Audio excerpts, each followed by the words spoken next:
Fala, meu povo! Professor Tiago Luque na área com a terceira parte da nossa aula sobre Estados Nacionais Modernos, o absolutismo. Nós já falamos numa aula sobre o absolutismo propriamente dito, nós já falamos na segunda aula sobre os principais teóricos do absolutismo e agora falaremos sobre ele, o sistema econômico do absolutismo, o mercantilismo. Aí você diz, nossa, professor, que coisa chata! Vamos ter que falar sobre economia? Vamos, mas se liga aí, é muito simples o negócio. Olha só, para você entender mais fácil, você só precisa entender ou definir o mercantilismo como sendo a política econômica adotada na Europa pelos estados absolutistas.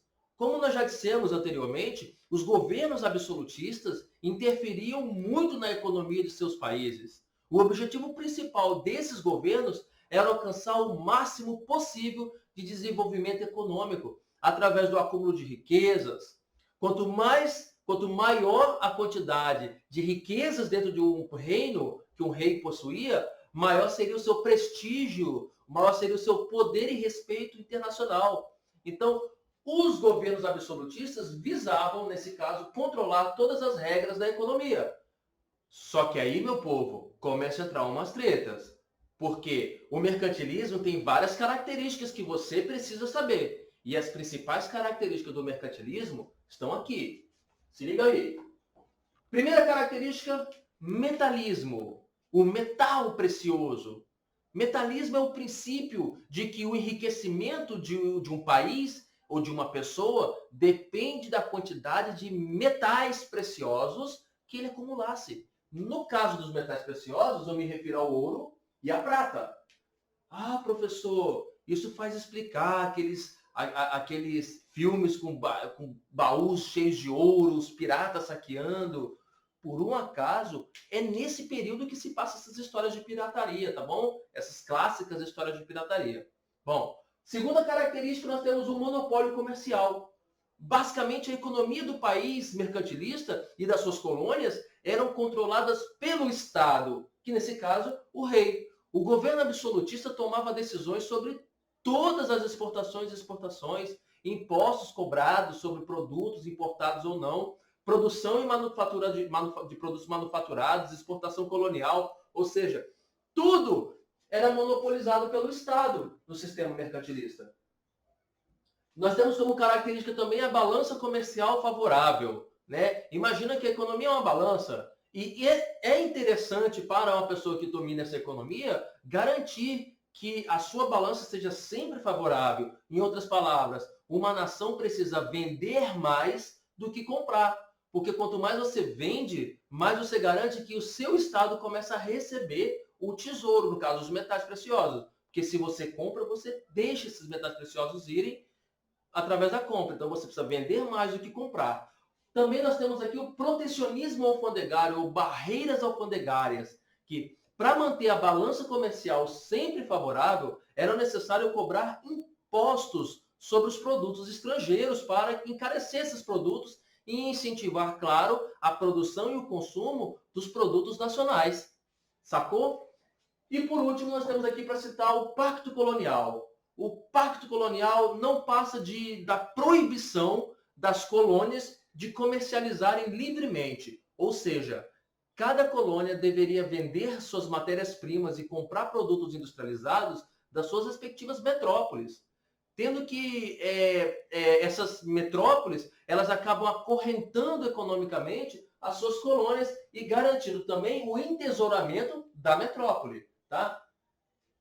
Agora, tem um detalhe. Se eu falei com você que o mercantilismo é um conjunto de práticas adotadas pelos estados absolutistas, significa que nem todos os estados adotaram igualmente essas práticas. Então, se liga no pulo do gato aí, ó.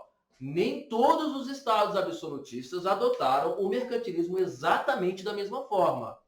Cada um colocou em prática as medidas que melhor se adaptavam à sua economia nacional. Por exemplo, a Espanha concentrou-se no metalismo. É chamado o mercantilismo espanhol de bulionismo. Por quê? Haviam encontrado lá na América Espanhola, nas minas de Potosí, muita quantidade de metais preciosos. Então, a Espanha se concentrou na exploração dos metais preciosos, é chamado de bulionismo. Portugal investiu principalmente na exploração de matérias-primas, sobretudo no Brasil, como a produção açucareira aqui no Brasil. Então, o mercantilismo português teve mais essa pegada mais de produção de matéria-prima, né? A França é chamado de golberismo, ou seja, a França se preocupou com um mercantilismo industrial, sobretudo baseado em produtos luxuosos, produtos de alto valor agregado. Já a Inglaterra é o mercantilismo comercial, incentivava as manufaturas nacionais na venda de seus produtos. E a Holanda também especializou-se no transporte e na revenda de mercadoria de outros produtos seus ou de outros países no mercado internacional. Ou seja, cada país adotou uma prática específica para o seu mercantilismo. E para encerrar esse assunto, passar uma régua, nós temos que entender que o mercantilismo é a primeira fase do sistema capitalista. Ele é considerado o capitalismo primitivo, a primeira fase do sistema capitalista, porque ele tem várias semelhanças com o sistema capitalista, né? Como, por exemplo, a acumulação de capitais, ou seja, de riquezas. Os países ainda precisam acumular riquezas para garantir o seu entesouramento, a sua soberania, o seu poder. Né? A dinâmica de funcionamento do mercantilismo, ele também é semelhante à dinâmica de funcionamento do capitalismo, como, por exemplo, o sistema de balança comercial. Até hoje, os países precisam garantir a maior quantidade de venda e a menor quantidade de compra para conseguir ver dinheiro entrando nos seus cofres. E também existe, por exemplo, as barreiras alfandegárias.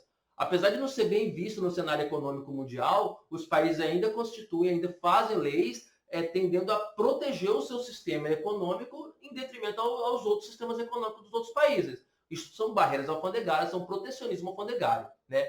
O capitalismo em si, ele é um sistema econômico baseado na valorização da propriedade privada.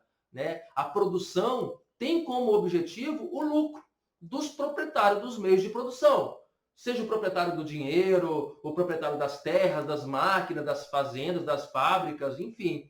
Esses proprietários dos meios de produção são justamente a minoria da sociedade capitalista, né? A maioria da sociedade capitalista, ela é composta pelo proletário, pelos trabalhadores que trocam a sua força de trabalho por um salário especificado, tá? Então é muito importante saber quem é quem entre os personagens do sistema capitalista.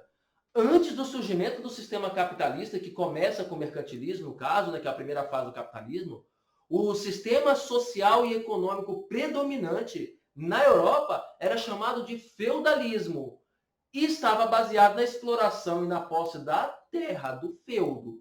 Sacou a diferença? Então vamos lá, galera. Esse aqui é o resumo sobre mercantilismo. Continue estudando para você não deixar a peteca cair na hora daquela prova. Tchau!